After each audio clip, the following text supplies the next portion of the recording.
Hey guys, just finished watching Marvel's Agents of S.H.I.E.L.D. Season 3, Episode 20, Emancipation.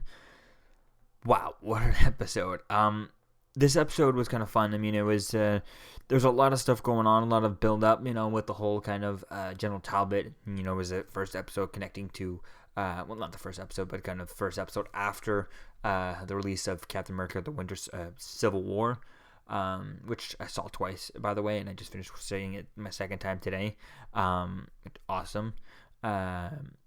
The this was a good, interesting episode. Obviously, tying into Winter Civil War and stuff. And if you haven't seen that, kind of, I guess they don't spoil too much about that, but they do talk about that a little bit. And there's not a huge connection. Obviously, it's not as connected as the Winter Soldier connection. Winter Soldier connection really kind of shook up the show entirely. But they do give an idea of which side which side S.H.I.E.L.D. Coulson would be on. And obviously, it's Captain America's side. And that was cool, and kind of a lot of dealing with kind of that. And it was a kind of a slow episode, this, because not much happened. But at the end, when things happen, I never saw anything happen like that. The things that did happen, like the switch out with with Hive and with the date with I forget the guy's name, Lash, switch up with Lash and stuff, that I didn't see coming at all. I had an idea, suspected that he would be a double agent type thing, but I didn't know how it would be. I thought he was going to go and kind of, I don't know. I thought he was going to have some sort of backup plan or something. But I didn't see the backup plan being Hive and all that stuff, or being Lash. I didn't predict that being the backup plan, and that was pretty awesome. I should have seen that coming, but I think it was pretty cool seeing that. And it was pretty awesome seeing the two fight, and now that Daisy's finally kind of cured and stuff, I'm glad about that. Definitely is pretty cool to see that. I definitely can't wait to see what's going to happen now. And does this mean Lash is a good guy, or Lash is dead now? But which also was pretty cool seeing that one guy with like the blow up powers, and he did the chain, which is very Ghost Rider-esque of him, which is pretty cool seeing that. All he needs is like if he had grabbed a bike or something to chase after those guys, like a motorcycle, and he turned the wheels on fire. That would have been cool. It would have been very Ghost Rider-like.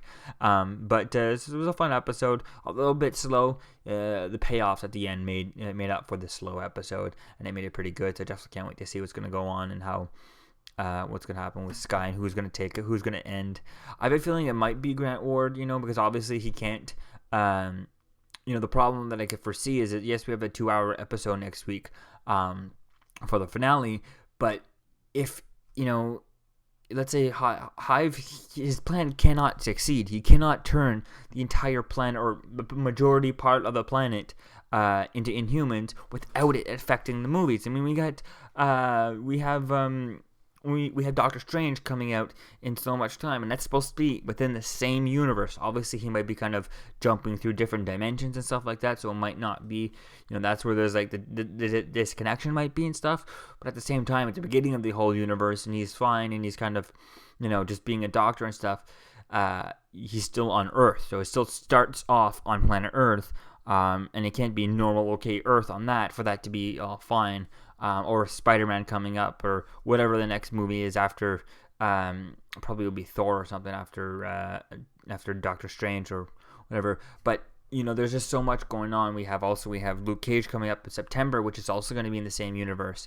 They can't have all these Inhumans in here and have it not affect these things. So I think whatever's going to happen, obviously, it's probably going to fail. It has to fail.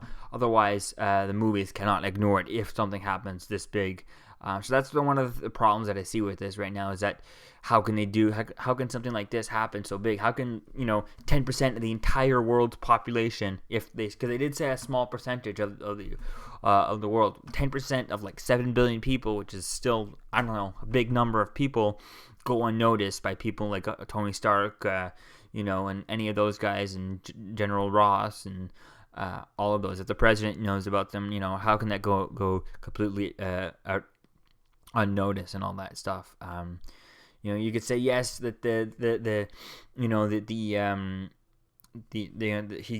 stuff goes off and it creates all these Inhumans, and but they don't come out of the shadows right away. They don't come out of their stuff right away. But at the same time, if 10% of them have been affected, this spreads around like all of the U.S. and Canada or whatever, half of the or something, and you have 10% of the population kind of turning into Inhumans, coming out with powers and stuff.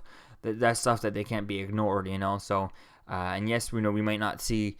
The powers might come out, but they might not learn their powers until later on or something as they develop them or stuff, as the stuff starts to affect them on a longer term.